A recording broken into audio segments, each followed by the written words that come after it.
Hello and welcome to the Cosmic Heart Podcast. I'm here with Havva Ramadan. She is from the UK.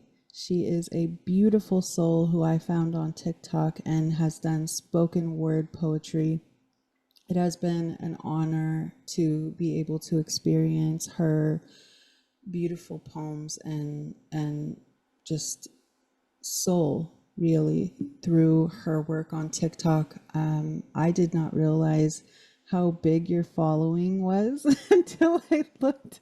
I was like, oh my gosh, you are doing so much more than I realized because you're reaching so many people. I wanted to find here. So you do your social media work through your spoken word, and then you have your book um, called A Voice. So, where is this book published? International. So UK, USA, Canada, South Africa. You can pretty much buy it any country. It's just that some countries you have to pay shipping fee. And Okay. then others is it's a direct. It was picked up in USA and Canada, so it was released in June of this year, um, and published via Insight. And then in the UK and every other country, it's via Black and White Beautiful. Publishing. Okay. So that's awesome, by the way. That's Thank I, you. I actually want to check your book out because I love your poems. I want to share some more with you in a moment. So okay, so you can find that worldwide. Follow her please on her on well, so are you on TikTok and uh where are you at? Are you on YouTube? TikTok and Instagram is my main. YouTube I've started to use more. So it's just Havva Official on all of them. On TikTok is Havva Official underscore, but everywhere else is just Havva Official. Okay, so it's HAVVA Yeah. official. Okay. Yeah. So I I when I first found you, I want to share because you I haven't shared this with you yet, but your journey in through your poems that you've shared that I've personally heard have always found me at a time that aligned with the exact sentiment that I was going through at the time. And this is how it works, when you're a soul healer, you touch people at the time that they're meant to find you. But with you, I'm how do I explain this? Some souls are here to have a bigger presence, and when I find someone who's like me in that essence, where you are so embodied and so tapped into who you are, it brings my heart and soul joy because I know the courage, A, and the pain, B, that it takes firsthand to get to that point. Um, I am a straight to the heart and soul being. I can't be any other way. I don't do fake or any of those things. And so when I find someone that resonates with my soul, is it lagging on your end for No. you? Okay. Um, it's hard to put it in words, but the amount of visceral, emotional, mental, and spiritual pain that I've experienced in the last 30 years has been 39 years, has been soul shaking. And I see so many pieces of that in you. And I wanted to give you an opportunity to share your story in whatever way you are comfortable. But I would love for you to have a place to share your journey in what brought you to doing such deep levels of poetry, and where you're at and what brought you to your book, and kind of the pieces of you that you put in there because it's incredibly special. Um, We don't have enough time on the podcast to Yeah. explain my entire journey. I have definitely lived a life different, and just not the normal life and not the average life, and it's been since I was a kid. It never really stopped. I started writing poetry when I was 11. I wrote my first poem, and interestingly enough, actually, my first poem was actually about the devil, saying that God didn't exist and that I didn't believe in it. Which is so just it's a 180 to come and look at who I am today. Do you know what I mean? But Mhm. that in itself describes where my life was when I was a kid Right. and what ensued after that. I always wrote. I've always been a writer. I've always written poetry. I'm a singer as well. So after a few years of writing, I then was working on creating songs from my poems, which is, I mean, lyrics and poems is exactly the same thing anyway. It's all the same thing. I just use my voice to project whatever it is that Right. I've written. Do you know what I mean? Whether I Mhm. speak it, whether I sing it, whether I rhyme it, it doesn't matter. Um, Conduit. I think I think the saying that I identify with the most is that I didn't choose my calling chose me. Mhm. I definitely ran away from it for a long time, for many years. There was a lot of things that I got involved in when I was younger that stripped many years of life away from me. Um, and there was definitely things that I lived through that I shouldn't have, that the average people probably wouldn't have. There was definitely times that I survived things that I shouldn't have. And I think if I look at the whole map of the entire thing, I think God was always trying to get me to here, if that makes sense. Yeah. I just definitely was a rebel with a cause, and I was definitely just too broken, I think, to understand. And I looked at everything, because you get given gifts. Like, some people are just born with gifts, whether it's a gift to be a mother, whether it's a gift to speak, whether it's a gift to sing, whether it's a gift to dance. And it's up to you whether you choose to use the gifts. It's not necessarily, there are many people in this world that are born with gifts and things like that, but they don't necessarily choose to use them, Right. and they choose a different path in life. I had to consciously choose Mhm. to start to use it. And although I was choosing to use it, I was also choosing um thing opposite to it as well. And it all it did, because I didn't have the confidence and I didn't have any healing inside me, and I was broken from many different things throughout my life that should have kept me safe, that didn't. Right. It became something that made me out of place. Mm. All I was out of place, and I wasn't normal, and I wasn't like everyone else. And I could hear voices, and I was speaking to people and things, and I was just odd. I was odd, and I didn't fit in anywhere, and that became something that I destroyed myself for. So Mm. for most of my life, it was just something that I destroyed myself for. Everything that was different about me was something that I destroyed myself for, because I was never taught to hone my creativity and to Right. hone what I had, and to understand that it was actually something that was special. It was just something that I was bullied for, or attacked myself for, or ran away from, or thought, well, I was diagnosed with BPD when I was quite young. Yeah. But really, all of it, most of it, if not all of it, is just literally, you Gifts. can attain it you can put it to the same thing. It's just a spiritual gift. It's just It you're a is. vessel for something.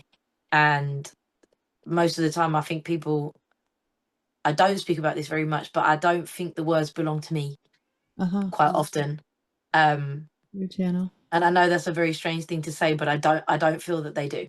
There are many times that I wake up in the middle of the night and I or I have written something and I write something and I wake up in the morning and it's just there. Do you know what I mean? Yeah. It's just there, and I don't remember writing it. I don't think it belongs to me at all. So yeah, um, No strange. everybody has a calling, and it's just up to you whether you choose to follow the path of going along it or not. You know, and sometimes you can run from something as much as you want, but it will hunt you down, and it will come. And it's not an easy thing to follow a journey. So, where was I? I don't. It's not easy to follow a calling, and it's something that you consciously have to do every single day. I don't pertain that anyone really understands. I don't really spend too much time trying to explain it to anyone, because it's just one of those things. You are so, it's so full of self doubt. It's so full of pain, actually, and like putting yourself out there and talking about things that you don't necessarily want to talk about. You know what I mean? Like I have to consciously choose to talk about certain things when I don't really want to. Yeah. And although it's a healing experience for me, it's like alchemizing your own pain. Right. That's essentially what I did. I channeled myself into writing, and then it kind of started to heal me, and then people started to heal me, and the Yeah. effect that it had on people started to heal me. And it's probably the only thing I've ever found in my life that has actually been healing for Mm. me. I think everything else is just an escape, you Right. know. Um, it's been tough. It's a tough journey. It's a tough road, but it's a blessed one as well. It You is. know, to have such a mission in life to do something, and it really doesn't matter what it is. It doesn't matter whether it's small or whether it's big, whether you're famous, whether you're not. To have people walk up to me in the street and just be like, "Oh my God, you're that girl," and to ask to hug me, and Right. then stand there and be feel compelled to tell me about one particular thing that healed them, you know, or how it made them feel and stuff like that is a really beautiful thing. It's a wealth that money can't buy, you know? Right. Yeah. Can I share something with you and then Sure. I'll ask you something after? So it's interesting. I had no idea. I'm trying not to cry, but I had no idea how aligned your path was to mine. Um, it's funny. So as a little girl, I always wrote poetry, and it was the only thing I could find to. I was like, didn't know I was on the spectrum when I was a kid, Hmm. highly because of vaccine injury, but um, I also was very traumatized. So there was always like a lot of chaos and a lot of very dangerous things going on. I didn't have the ability to verbalize. And when I tried, the people that were supposed to be my protectors and care providers were not a safe space to communicate, you know. So poetry did become the main thing that I could express myself through. And I remember I got my poem in the newspaper, and when I was in like maybe fifth grade or something, and I think my mom still had it. It's one of the only things that didn't burn down in the fire, but it then transferred into music, and I began to run away from home at the age of 14 because my mom's ex boyfriend was severely abusing me. And when I ran away, I actually ran away to a girl that I didn't know was a prostitute. And I have not shared this story publicly yet, but I was almost human trafficked. Mm. And the man that was going to take me was in Chicago at the time and was on his way to California. And through many, many divine efforts, my mother was able to find me. And my friend at the time, Mm. she was my best friend from Haiti. We lived in San Diego, California. She actually rescued me from being trafficked. So it was extremely terrifying. I was a virgin. I mean, I did not know or understand any of the world that I had entered into. I was just trying to find respite from being abused. And therefore, I um, found myself in a very scary situation. But looking back, I understand I was always being protected from Mm. things that could have happened that didn't, and thankfully I was protected. So when I was found, though, I was like halfway out of my body. I couldn't speak to my mom. I was like mute. And a lot of things happened. And again, this is the first time I've shared this. So I I eventually started to kind of come back into myself, but I was always different since that point. And I was seen as rebellious, but really I was just trying to find safe home, you know, somewhere that felt safer than home at the time. And so I started doing music, really doing music, because music was always on my soul, a part of me. I always said music was a part of my blood. And I also sing and I also write, and I haven't really sang for so long because I felt like so much abuse took my voice. And every time I began to become stronger, I didn't realize I was going to cry. Every time I began to embody myself as who I am and what I am, that toxic masculine would come in and suppress it back down through abuse, Mm. through yelling, through any means necessary to force me to not allow the embodiment of the fractal of goddess that I am to come through and become stronger and live my path. What I see in you, if I may, is such a powerful piece of the goddess. And I respect you so much because I know how brave that you have to be to step out in this way. And our souls, we carry these memories of being persecuted in other lifetimes for being exactly who we are now. And the level of courage that it takes within our literal soul to step out even above all that fear and say, I Mm. know I'm here not just for me. I'm here to affect the world, and I don't know how that looks like yet, and I don't know exactly how much, but I know that if I don't, I won't be walking my calling. I won't be living the truth of who I am and what I'm here to be doing. And if I don't do it, I won't feel settled or satisfied with this life. And so doing the uncomfortable like you have been and taking these steps is so admirable and respectable, Mm. excuse me. And I just admire you so much because, yes, you have a different path than I, but you actually did it. And I'm just proud of you. Thank you so much. I appreciate you. And same goes to you. Um, you said about running away from home, and it just made me go, oh, like I did the same thing. Like there's so many things that you just said that I literally went through exactly the same. Again, I don't really speak about it. I Yeah, don't speak about things in detail right? on social media because not everybody is there to be happy for you Yeah, and to be proud of you in the same way. Do you know what I mean? A lot of people don't. They can prey on your downfall, but yeah, ran away from 16, ran away from home at 16. Same, I was in the same environment as you just stated. Should have died then. mm-hmm. Managed to survive that. Um, become an addict. Should have died then. Managed to survive that. Was sectioned for 2 years. Out of 8 girls, only two of us are alive today. Do you know Oh, what I mean? Like, and it does. Like, you really touched on something, and it applies to yourself very much so as well.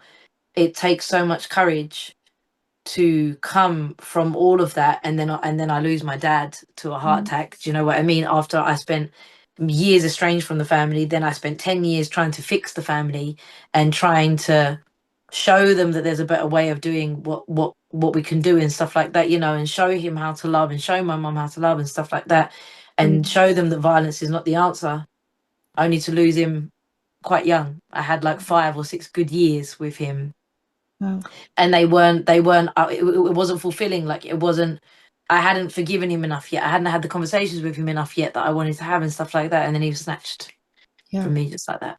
And so the next 2 years after that are a blur to me. Couldn't tell you where I was, what I was doing. I was just screaming here and there, and just trying and trying and trying, but most of my work has been born from all of it. Everything that I speak about is real to right, me.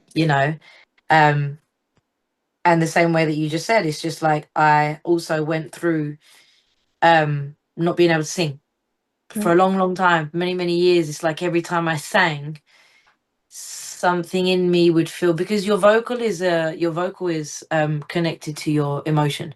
right. So if you haven't been able to deal with the amount of emotion that comes up when you hear your own voice, it's really tough for you to push yourself to sing because you feel so sad.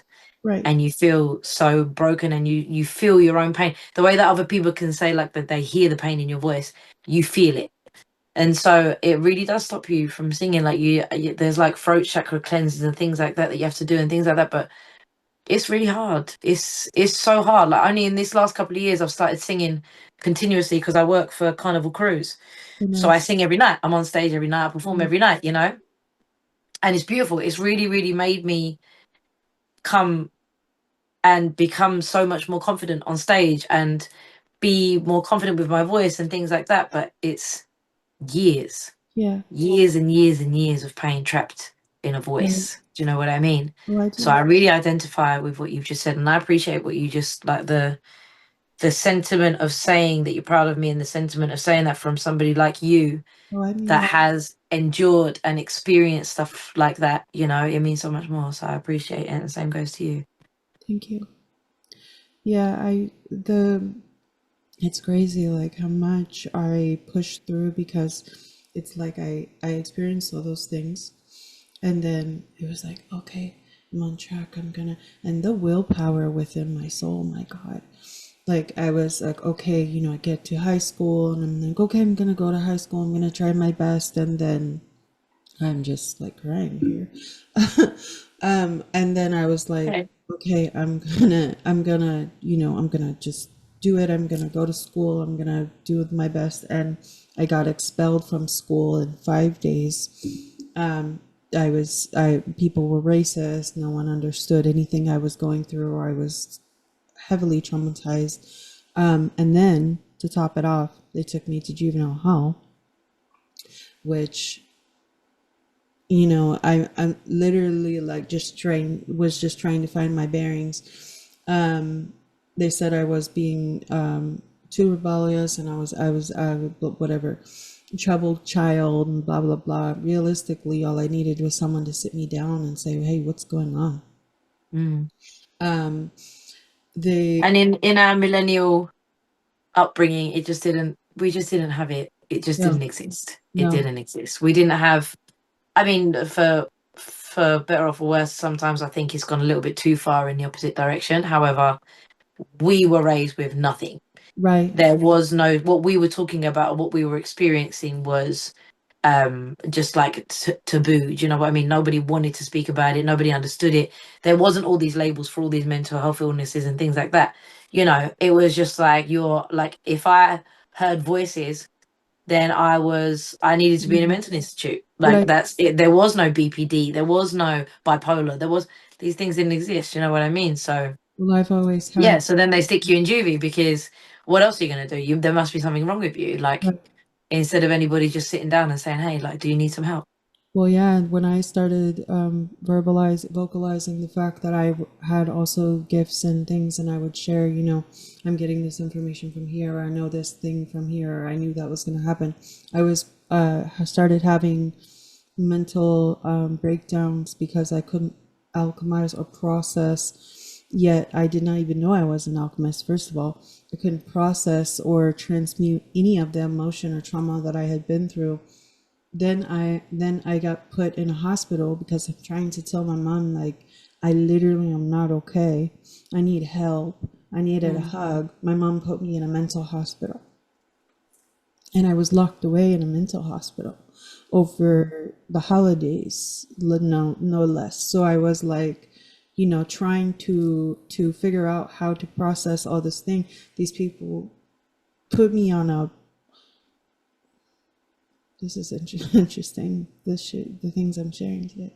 People put me on a flat board and tied me down with restraints, arm restraints and leg restraints, and gave me shots of tranquilizers instead of sitting me down with Mm. a counselor and saying, "Why are you angry?" And heavily medicated me and told me, you just need to just be calm, and you need to figure it out, and we need to do counseling and medication, and then we'll put you back with your family. And it's like, no, I'm angry because of what happened, but I couldn't talk about it. And Mm. so, it's like this society, the way it's set up, it's getting better, it is getting better, but we need to do better in mental health society, and there needs to be spiritual workers in there as a norm, and that needs to happen now. It needs to be now, because the spiritual gifts awakening does have a very high level of spiritual psychosis happening for people, because the brain does not understand. For some people who are not raised that way, don't have support systems around them, anybody to say, hey, what you're experiencing is very normal, Mm. then we have, oh, you're having schizophrenia. No, it's not schizophrenia. You hear from the divine, just like our ancestors did, just like in tribes when you had the shamans, which we are, the medicine women, which we are, the gods and the goddesses, which we are. I mean, all these things are normal. This is not new. So Mm. going through the things that we experience, to say, oh, you're just mentally ill, or you're hearing things that's not, no, it's very normal.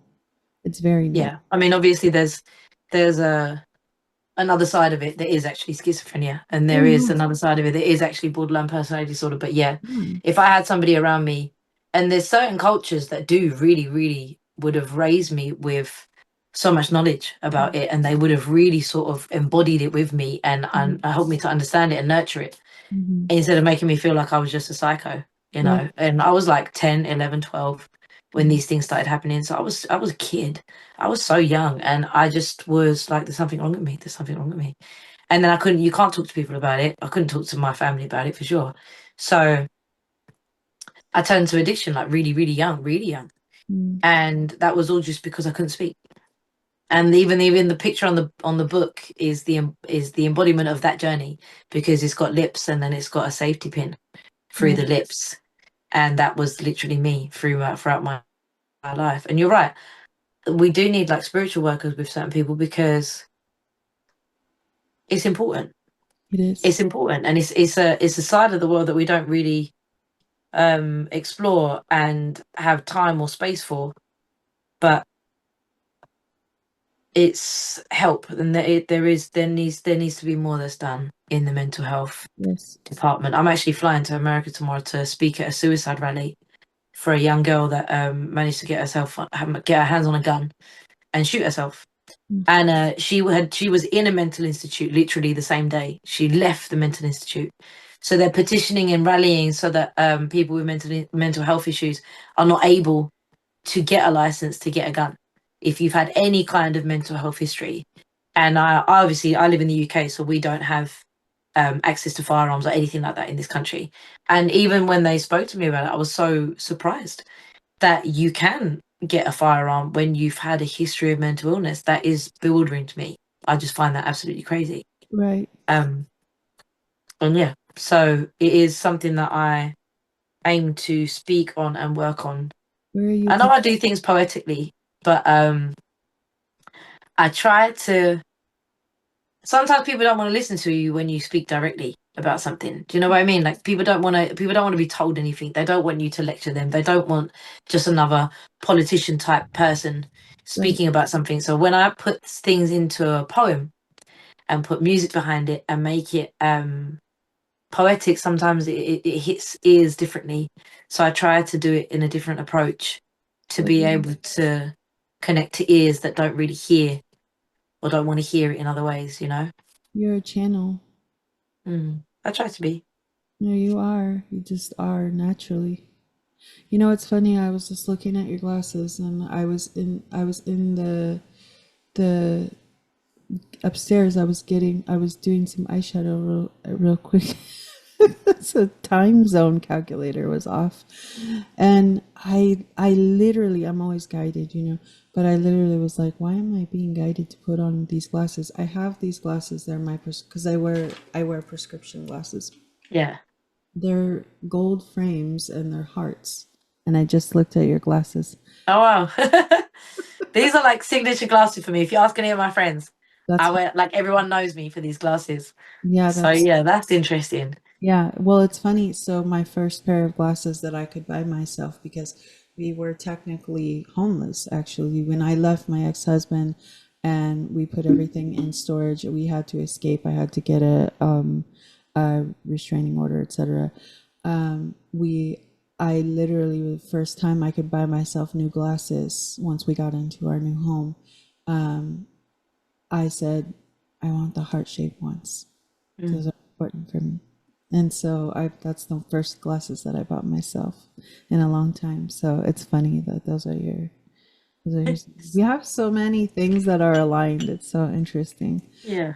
So I don't want to take up too much of your time, so I want to make sure that we get, we can, oh my gosh, this, it's like we know that the divine always has a bigger plan than ours, but little did could I have ever imagined how much I personally needed to talk to you, and I hope that you being here and speaking with me also helps because Mm. we need each other more than I've liked to admit. And it's only because I have people, certain people need each other, not everyone, but there are certain souls that do need other souls and to feel less alone. And also, just my path made me very alone. I do have my children, and I am eternally grateful for my children.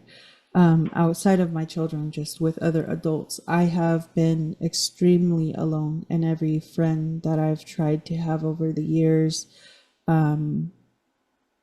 it never was able to be close, and I lost so many people and had to leave so many people behind, family included. So the level of which I felt so alone in the physical sense, but then in the spirit side, it's like even more came in, even more was like, we are here with you and we are Mm. guiding you and we're never leaving you alone, even though you Mm. feel alone. So it's a very lonely journey though. Yeah, it doesn't stop you from feeling very lonely though. Right. Like I can totally relate to what you said. Like there are so many friends and family that I can no longer speak to, or I can call it lost, but I can also say that I had to walk away from because they just didn't align or they just wasn't kind. They were just Right. mean and they just let me down in so many ways. And I think this journey is a very lonely one, and I think you are isolated on purpose because the channel is much stronger. The more solo you are, the stronger it is, and that is a true fact. But it doesn't stop you from sitting there and just looking around and thinking, I wonder what it would be like if I was just like everyone else. Yeah. If it was just simple, if I could just have my normal job and I could just have a big group of girlfriends, go Mm-hmm. on holidays, and be able to connect to everyone really easily because like the level of connection that you desire is more surface level than it is Yeah. deeper, Mhm. and be able to share yourself properly with people because I really just don't feel like I can. And Understand. I wonder what it would be like. Sometimes I yearn that. Sometimes I can get Mm-hmm. angry about it. I Mm-hmm. can get angry and I can get really sad. I can cry about it quite often. For as much as you can appreciate and be grateful, it is definitely a really tough thing to accept all the time. And it's a really tough thing to because this world is not it's a very cruel place to be. And when you are continuously losing people that you love and care about, people that you put your time and attention into, and people that you would hope would never let you down, and they just betray you and do whatever. I know it's divine protection. I get it. I understand all of it. I know at the top level when we're operating up here and we're thinking up here, we all know it is divine guidance, it is divine protection. You are protected, you are chosen for something. All these blessings, it's such a blessing, it's such a gift. But deep down underneath all of that, you're human Yeah. and you crave human things. You Mm-hmm. crave human connections. And when they're stripped away from you continuously, it's really, really hard. It It's is. really hard to look at everything and go, oh, what a blessing. It makes from the deepest part of my soul and heart, I say this, but it makes the moments when someone touches you with genuine love and hugs you, or you feel that deep intimacy, like you can breathe again. Mm. It's like you Yeah, can. I get surprised when someone shows me genuine care or they support me. in, say, a situation where somebody says something really bad about me and they've turned around and they've had my back, or someone has, just shown me some love and support with something that work that I've created, I genuinely I could get upset by Yeah. it because I don't expect it anymore. I just don't expect it anymore. I don't And think when I see it, I'm so touched by it because it's just not a normal thing for me anymore, as sad as that is. And as many followers, I know you touched on how many followers I've got and the impact that that's making, but those numbers, and I was thinking about this morning, those numbers don't go to bed with you. right. Those numbers are not, yeah, I can close my phone and put my phone down. Right. They are not in the room with me. Do Yeah. you know what I mean? And it really doesn't impact you. You don't carry it in here. Yeah. It really doesn't impact your day-to-day life. I mean, if you're a humble person, it doesn't. There Right. are people, obviously, that are paid extortionate amounts of money for what they do and things like that. I'm not one of them. I don't get paid for my social media. It is something that hopefully one day big people will pick me up and things like that. But I don't ask for money from people and things like that. I've been doing it because I have a mission in my head of where I want to get to, and I'm hoping that that actually transpires and comes to life and manifests itself in my life one day. But I pray for you. I'm so heavy on the numbers. Really don't they don't make a difference. Some of the most influential people and the biggest followers of millions of people have been the people that have committed suicide right in front of our eyes. Do you know what I mean? Yeah. And it's that there is no connection to followers on social media, impact that you make, and then how you transpire that into how you feel about yourself and how you talk to Mm. yourself and how you live inside your head. If you're unable to quiet the noise, Yeah. then none of it makes a difference. It doesn't matter. It doesn't matter what you do. It doesn't matter how many followers you have. And there are days that I'll hold my hands up and I still sit there and feel like the same lonely girl that was sitting on the streets at 16 years old with no one and nothing. And some people would look at me and go, "That's like you're ungrateful." Do you know what I mean? You have all this, you have this, and there's other people that they would kill to have 400,000 followers on Instagram or to have 900 and something, whatever thousand on TikTok. Like they would do anything to be in your position. And don't get me wrong, I've worked night and day, relentlessly and tirelessly to get to where I am.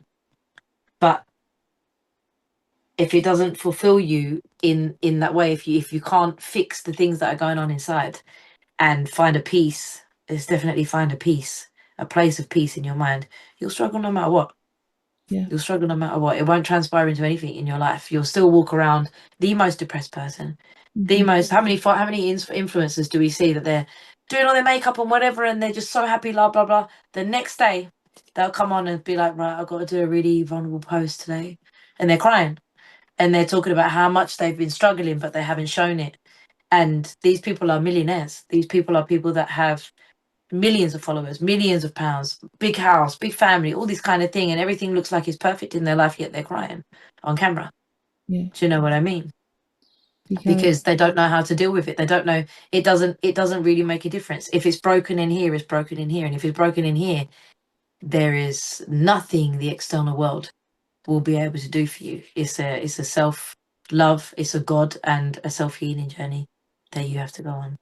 there's definitely a massive balance that I feel this those of us who are spiritually tapped in and souls who are here doing what we're doing, that we're having to learn, and this has been a lifelong thing for me so far, but having to learn spiritual being, spiritual conduit here to bring the gifts, right?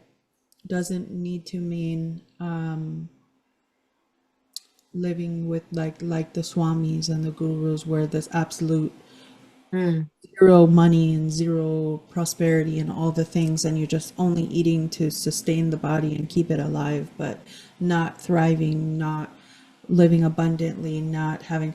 But then the world has transformed the wealthy look like how all most of the wealthy, I say in quotes, people live, right? Because they're like, a lot of them are on drugs, a lot of them are drinking all the time, a lot of them are living this fake Louis Vuitton purse, needing to have all the most expensive things to be respected and looked at in a certain sense. That's it's gross to those of us who are spiritual. So then you have the middle ground, which we're here and we're like, well, I want to maybe I would like to experience having wealth, but we want to have wealth because we want to be secure financially and we want to Mm.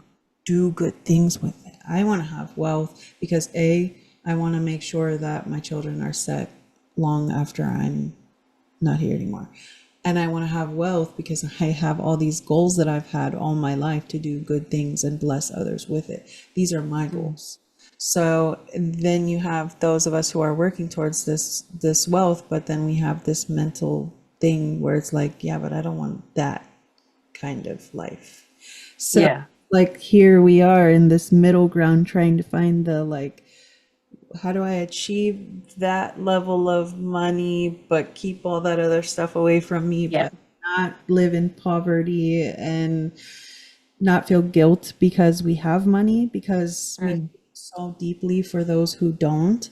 So it's like No, but you balance. have to be appreciated for your talents and Right, skills.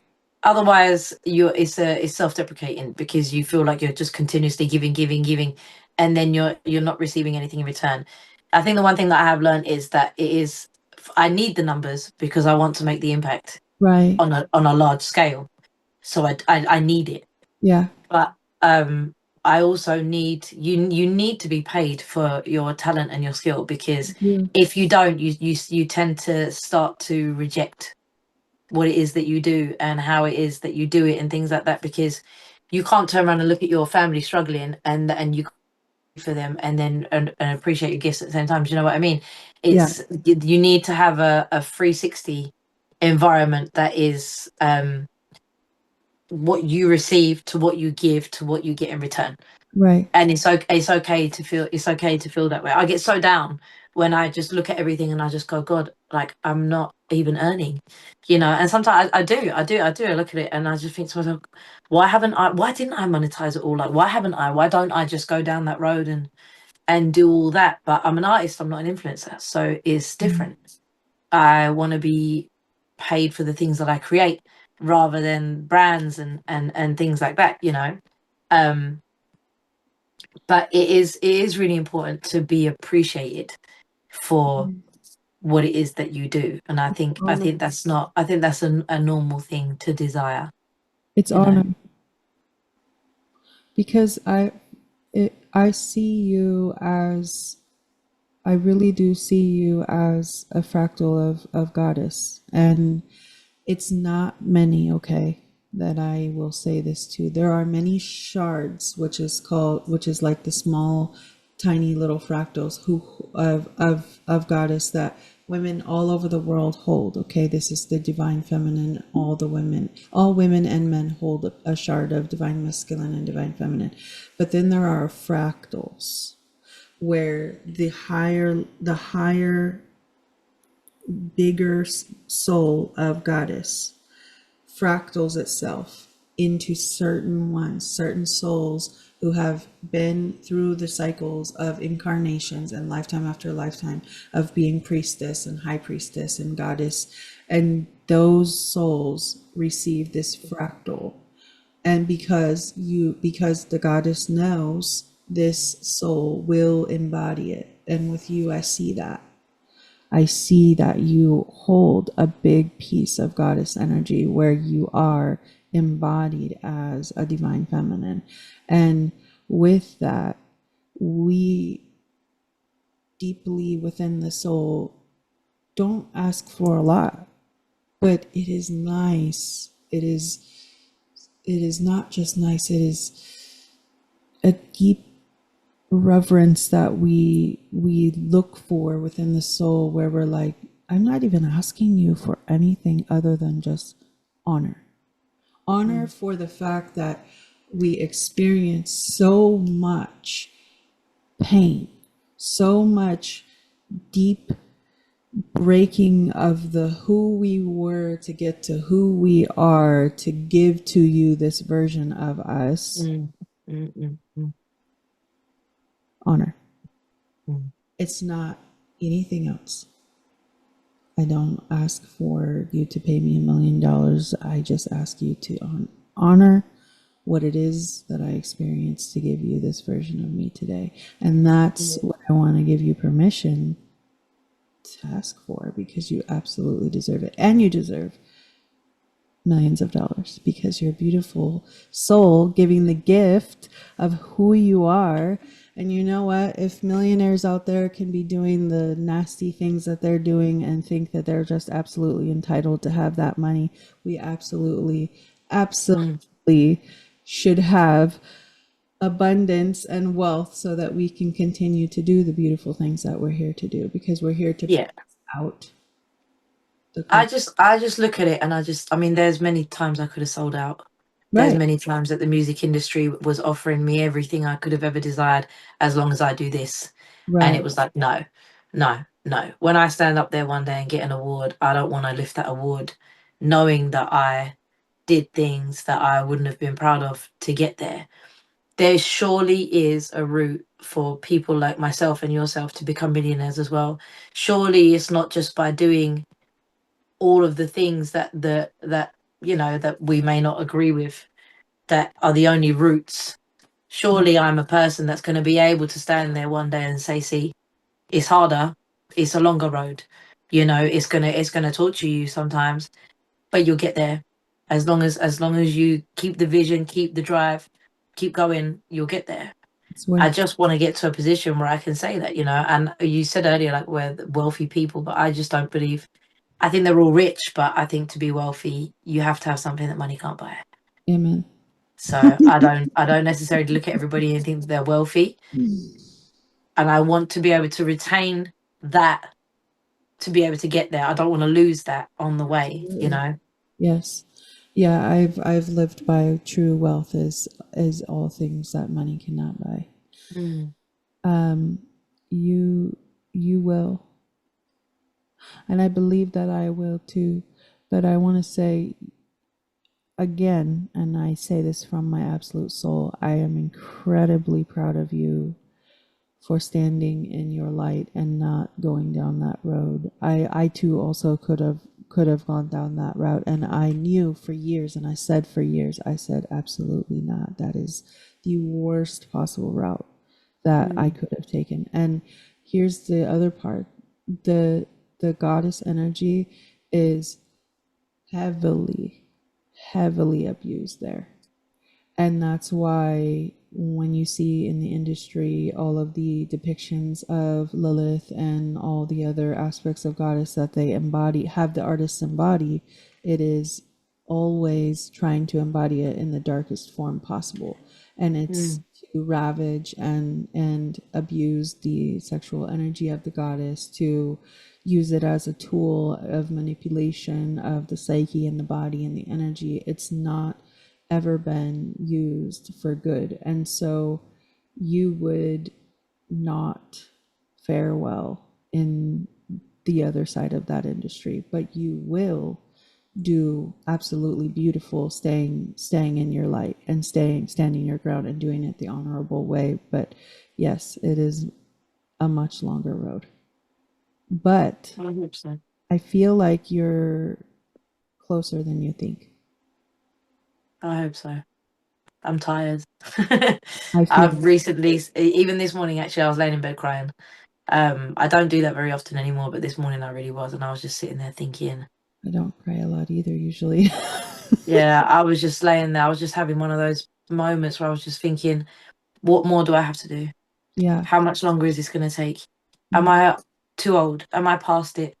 Am I fighting for something that doesn't even exist? Am I just delirious? Am I like, when is it my turn? When is it my turn? Do you know what I mean? Because it gets the self-doubt can really creep in when you're just continuing fighting, putting and walking that path and just blindly following.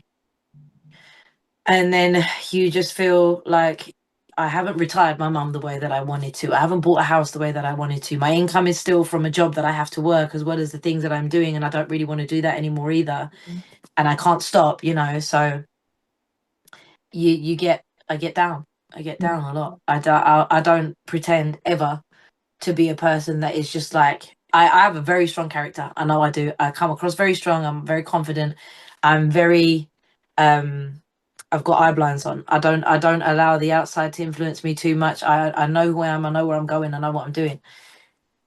But I have a whole internal self-doubt teenager that was just destroyed so much in my life that she's if I feed her too much, she becomes the main narrative in my Yeah. mind. And then that really creeps in. The enemy really, really takes over me. Mm. And I become a completely different person for a few days. It can take a while to get rid of it. So yeah, I never pretend that I don't struggle like that. I do. Really, really do. And it's funny because I know people would look at me and go, how can you can't open your TikTok to 920,000 followers and have self-doubt. That doesn't even make sense. It doesn't, you can't connect the two. But you really can. Do you know what I mean? I really do. It just doesn't, I I've really heard, do. I've heard even Alicia Keys. She's someone I was really connected to growing up, but I've heard her one years ago before my ex. He was a close friend, but he was also an ex. Very special soul. Before he passed away, it was the same year I think he passed. I purchased this masterclass thing, and it was buy one and you get a free subscription. So I gifted it to him, and I was Mm, watching. Alicia Keys was the first person I watched, and it was interesting to hear her. She actually said that she has had the same manager for many, many years since she started, the female manager, and she said that her manager was the main one that was like, absolutely stay out of all of that side of the industry. We are not signing those contracts. We are not going that route. We are going to get you well known, and we're going to get you there the honorable way, safely. You're going to stay away from all these things. This is your lane. Stay in it. mm, And Alicia was sharing that, yes, it was a lot harder, but when she kept putting herself out there, out there, the manager kept saying, just listen to this, just put it out on the radio to everybody. And they got all the no's. But then eventually that one yes turned into the whole entire rest of her career. So mm, it takes persistence and it does take consistency, but you will get there as long as you keep telling the universe, this is what I want. Now, mm, that I also wanted to share that one thing she said is she still, even to this day, struggles with, she'll listen to the music she creates, or she'll be thinking things inside her head, and she'll have all these negative thoughts, and she's like, well, maybe people are probably going to hate this and it sounds like terrible, and what if they notice this part, and blah blah blah.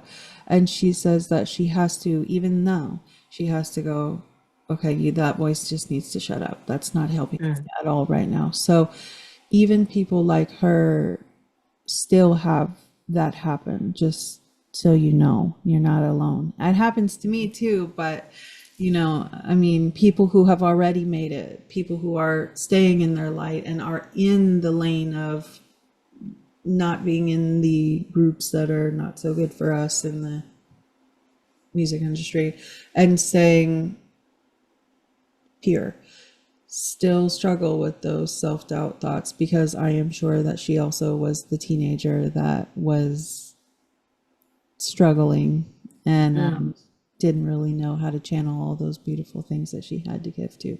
So yeah.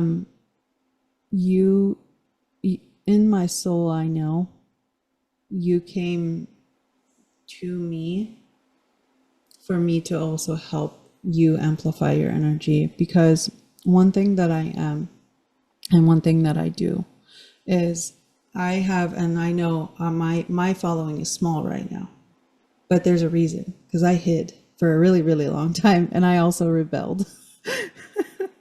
I've hidden for a long time. But one thing that I've done for many is I create an amplification and in their soul energy, and I am a soul catalyst. So when people come to me and my higher self, and I give a blessing, it amplifies your presence out into the world. And I've done this for so many, and I've watched them grow, but I've stayed, like, in essence, not quite in the shadows, but to, metaphorically in the shadows.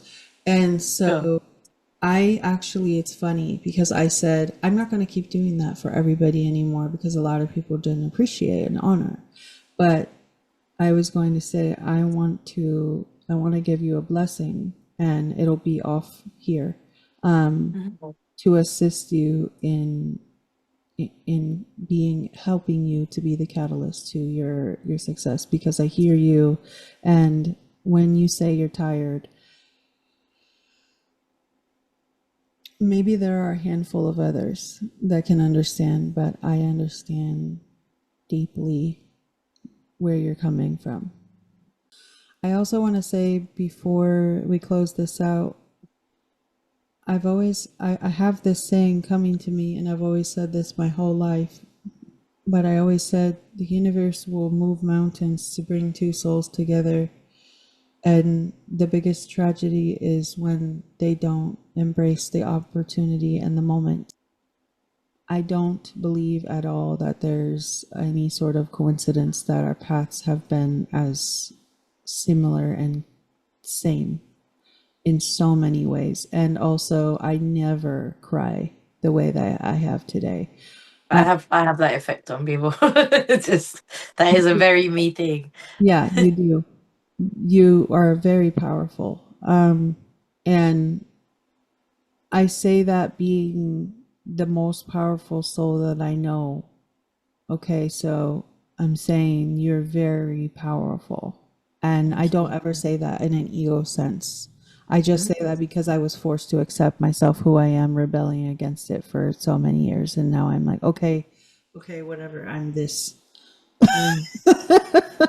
It's like, I think sometimes I'm still trying. I don't think I've fully accepted yet, and I think that's why I struggle with it a little bit.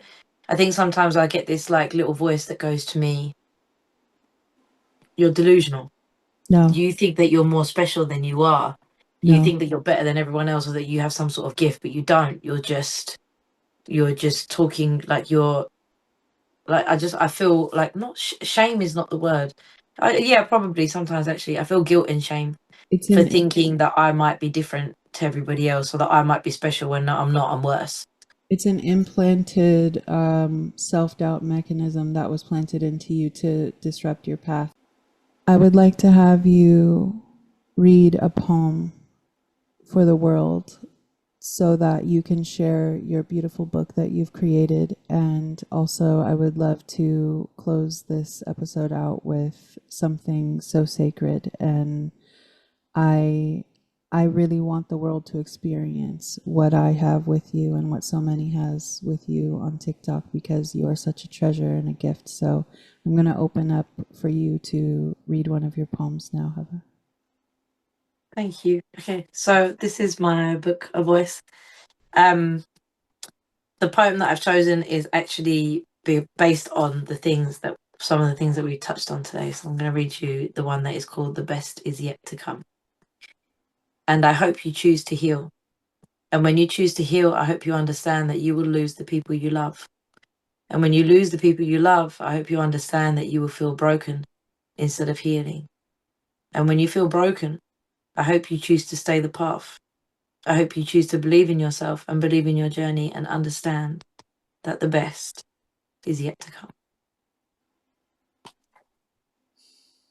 Thank you so much for having me on today. I appreciate you, Jess, and for requesting a poem from my book. I appreciate I didn't realize how much I needed to hear those words. it. I sat for a second and looked at the book and I was just like, oh no, there's so many. Which one should I choose? And that one just kind of stood out more on the page than all the rest. It's like the ink was different. So You yeah, you read that to the last 2 years of my life. my own too, The last many, but specifically the last two. for My, sure. I lost most of who I did in the last two. Mm, Thank you. I you're hope welcome. that I hope that people really, really go and find you. And I hope that if anyone has been touched by Havva today, that you go and follow her on TikTok and Instagram and YouTube. You got to get on YouTube more, girl. Yeah, I do. You got a whole untapped potential of money there. Yeah, I do. I've got to up my game on YouTube. Yeah, start uploading. All right. Well, I hope that you have a beautiful rest of your evening. And I really, really so honor and appreciate your time and you being here with me today. Thank you for requesting me to be on. I appreciate it. You're a very beautiful soul. Thank you for sharing your time and your energy and your words with me. I appreciate it. Absolutely. Thank you. All right. We're going to close this out. I hope everybody has a beautiful day and night wherever you are, and have a from the deepest parts of my soul.